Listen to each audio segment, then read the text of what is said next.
Question number 4, the performance of a student in first term and second term is given. तो कोई student है, उसकी क्या performance है फर्स्ट और सेकंड टर्म में, वो आपको दिया हुआ है। यानी उस स्टूडेंट ने अलग अलग सब्जेक्ट के अंदर कितने मार्क्स पाए, फर्स्ट टर्म में कितने पाए, सेकंड टर्म में कितने पाए, ये सारा आपको दिया है। Draw a double bar graph choosing appropriate scale and answer the following. तो सबसे पहला काम आपको क्या करना है, एक डबल बार ग्राफ बनाना है। डबल बार ग्राफ हम कब बनाते हैं, जब हर चीज़ के लिए हमको दो दो वैल्यूज़ दी होती हैं, तब हम डबल बार ग्राफ बनाते हैं। जैसे आप यहाँ देखो तो सब्जेक्ट लिखा हुआ है English, Hindi, math, science, social science, और कितने मार्क्स मिले इन सब्जेक्ट में वो दिया है। लेकिन सिर्फ एक मार्क्स नहीं दिया, दो दो मार्क्स सबके दिए हुए हैं। यानी फर्स्ट टर्म में इंग्लिश में 67 पाया, सेकंड टर्म में इंग्लिश में ही 70 मार्क्स पाया। यानी सिर्फ इंग्लिश की ही बात कर लें तो इसमें 2 मार्क्स आपको देखने को मिलेंगे, एक फर्स्ट टर्म के और सेकंड टर्म के। तो इंग्लिश का जब आप बार ग्राफ बनाओगे तो फर्स्ट टर्म का भी बनाना पड़ेगा, सेकंड टर्म का भी बनाना पड़ेगा। यानी हर सब्जेक्ट के लिए दो दो आपको बार बनाने पड़ेंगे। तो जहाँ हर चीज़ के लिए हमको दो दो बार बनाने पड़े तो वही आपका डबल बार ग्राफ कहलाता है। तो चलिए इसको बना लेते हैं। अब यहाँ पर स्केल हम क्या मानेंगे, थर्ड वाले क्वेश्चन में मैंने आपको बताया था कि 10 से लेके 100 या 150 या 200 इस रेंज में हो तो 10-10 के गैप पे हम नंबर्स लिखते हैं। यानी 1 यूनिट हमारा 10 के बराबर होगा। यहाँ मार्क्स की बात हो रही है तो 1 यूनिट इक्वल 10 मार्क्स। और रेंज क्या होगी, 0 से तो स्टार्ट होता है, एंड कहाँ होगा, जो सबसे बड़ी वैल्यू हो। तो यहाँ पर इस पूरे के अंदर सबसे बड़ी वैल्यू आपको ये 95 देखने को मिलेगी। तो 95 से ज़्यादा, यानी चलो 100 तक बना लेंगे, 0 से लेके 100 तक। तो इस तरीके से हम 0 से लेके 100 तक नंबर लिख देंगे वर्टिकल लाइन पे, और हॉरिजॉन्टल लाइन पे जो अलग अलग सब्जेक्ट्स हैं उनके नाम लिख देंगे, English, Hindi, math, science, social science. अब हमको बार बनाना है तो इंग्लिश के लिए टर्म 1 का पहले बना लेते हैं। टर्म 1 में इंग्लिश में 67 मार्क्स मिले हैं। अब 67 कहाँ आएगा, तो इसको मैंने थोड़ा सा जूम कर दिया, और जैसा कि मैंने आपको बताया था कि एक तो बड़ी बड़ी लाइन होती है जैसे ये वाली और ये थोड़ी सी मोटी है, और बीच में छोटी छोटी यानी पतली पतली लाइन आपको देखने को मिलेंगी। तो ये आपका 60 है, ये 61, 62, 63, 64, 65, 66, 67, यानी ये जो आपका लेवल होगा ये आपका क्या होगा, 67 का होगा। तो यहाँ तक, इस हाइट तक हम इंग्लिश के फर्स्ट टर्म के मार्क्स का बार ग्राफ बनाएंगे। तो ये इस तरह से करके ये हमारा बन गया। ये फर्स्ट टर्म का है। सेकंड टर्म का बनाएंगे, सेकंड टर्म में 70 मार्क्स हैं तो ये बिल्कुल इससे लग के ये बनेगा, और ये इस तरह से आपको बना देना है। अब डबल बार ग्राफ में हम क्या करते हैं, दोनों की अलग अलग कलर से शेडिंग कर देते हैं। या हम ऐसा भी कर सकते हैं कि एक में कुछ शेडिंग ना करें और दूसरे वाले में हम शेड कर दें, ताकि दोनों अलग अलग आपको साफ साफ दिख सके। जैसे यहाँ आप देख सकते हो, ये वाला जो बार है इसमें हमने कुछ शेडिंग नहीं की, बस सिंपल बॉक्स बना दिया, और दूसरे वाले के अंदर हमने शेड कर दिया। तो इस तरीके से आप कर सकते हो कि एक वाला तो ऐसे ही बॉक्स सिंपल बना देना, उसके अंदर खाली रखना, कुछ ना करना, और दूसरा वाला जब आप बॉक्स बनाओ यानी बार बनाओ तो उसको पेंसिल से शेड कर देना। अब हिंदी में फर्स्ट टर्म में 72 मार्क्स हैं तो ये आपका 72 आएगा, 70 से थोड़ा ज़्यादा। इसको आप अपने ग्राफ पेपर पे देख सकते हो, थोड़ा ध्यान से देखोगे तो आपको पतली पतली लाइन दिखेगी। तो बस काउंट कर लेना, 70 के बाद 71, 72। फिर हिंदी में सेकंड टर्म में 65 है तो 60 और 70 के ठीक बीचों बीच में आएगा आपका, ये बन गया। ये हमारा शेडेड वाला रहेगा क्योंकि सेकंड टर्म के मार्क्स के बार को हम शेड कर रहे हैं। मैथ्स में आपका 88 है तो यहाँ पर आपका ये 88 आएगा, ये बन गया। सेकंड टर्म में 95 तो ये आपका 95 है। साइंस है फर्स्ट टर्म में 81, ये बन गया 81, और सेकंड टर्म में 85। सोशल साइंस में 73 और 75, इसको थोड़ा जूम करके हम बनाते हैं क्योंकि दोनों बिल्कुल ही करीब करीब रहेंगे।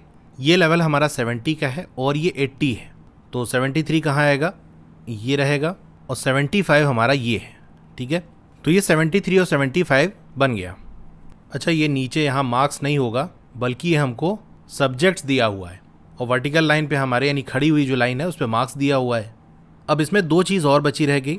एक तो ये कि कौन सा बार क्या शो कर रहा है। जो ब्लैंक वाला बार है ऐसे आप बना दोगे एक स्क्वायर, ये शो कर रहा है फर्स्ट टर्म, और जो ये ग्रे शेड वाला बॉक्स है हमारा, ऐसे आप बना के अंदर पेंसिल से शेड कर दोगे, ये सेकेंड टर्म का शो कर रहा है। तो ये भी इन्फॉर्मेशन आपको लिखनी पड़ेगी।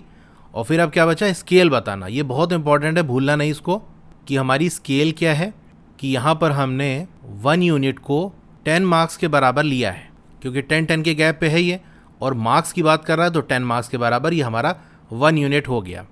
यानी 10-10 मार्क्स के गैप पे हमने लाइन खींची है, मार्किंग की है। तो अब आकर यहाँ पर हमारा ये ग्राफ कंप्लीट हो गया। अब जो क्वेश्चंस पूछे हैं उसके आंसर देख लेते हैं। पहला क्वेश्चन इसके अंदर है, in which subject has the child improved his performance the most. तो कौन सा ऐसा सब्जेक्ट है जिसके अंदर उसकी जो परफॉर्मेंस है वो सबसे ज़्यादा इंप्रूव हुई है। परफॉर्मेंस इंप्रूव होने का मतलब क्या है कि पहले कम मार्क्स थे अब ज़्यादा हो गए। सुधार हुआ है, उसके अंदर इम्प्रूवमेंट हुआ है।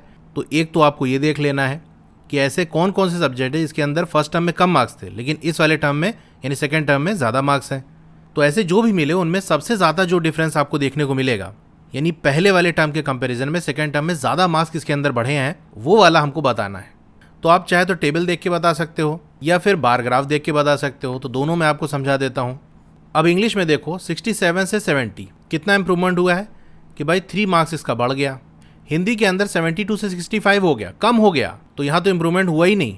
मैथ्स में देखो 88 से 95 हो गया, यानी 88 में हम 7 प्लस करें तो आपका 95 आएगा, यानी 7 नंबर बढ़ गए सेकेंड टर्म में। वहीं साइंस की बात कर लें तो 81 से 85 हो गए, यानी इसमें 4 नंबर बढ़े हैं। और सोशल साइंस में 2 नंबर बढ़े हैं, 73 से 75 हो गया। तो सबसे ज़्यादा मार्क्स किसमें बढ़े हैं? मैथ्स में ज़्यादा बढ़े हैं, 7 नंबर ज़्यादा आ गए। ये तो टेबल देख के बता दिया हमने। बार देख के हम डायरेक्ट बता सकते थे कि दोनों टर्म के जो बार हैं उनमें किसमें सबसे ज़्यादा गैप देखने को मिल रहा है। इंग्लिश में देखो इम्प्रूवमेंट हुआ है लेकिन थोड़ा सा, हिंदी में तो इम्प्रूवमेंट हुआ ही नहीं। मैथ्स में देखो ये गैप ज़्यादा है, साइंस में ये छोटा सा गैप है, सोशल साइंस में भी बिल्कुल बहुत थोड़ा सा गैप है। सबसे ज़्यादा गैप किस में है? मैथ्स में। यानी फर्स्ट टर्म और सेकेंड टर्म का जो बार है मैथ्स का, उसकी हाइट में ज़्यादा फ़र्क है और सेकेंड टर्म में ज़्यादा है।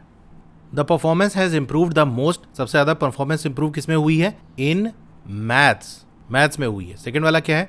In which subject is the improvement the least, सबसे कम इम्प्रूवमेंट किस में हुई है? अब यहाँ ध्यान रखना, इम्प्रूवमेंट हुई है लेकिन सबसे कम हुई है, यानी नंबर बढ़ा तो है लेकिन सबसे कम बढ़ा है। तो ग्राफ भी देख सकते हो, नहीं तो टेबल में देख सकते हो। हिंदी वाला ना लिख देना, हिंदी में तो मार्क्स कम हो गया, इंप्रूवमेंट हुई नहीं।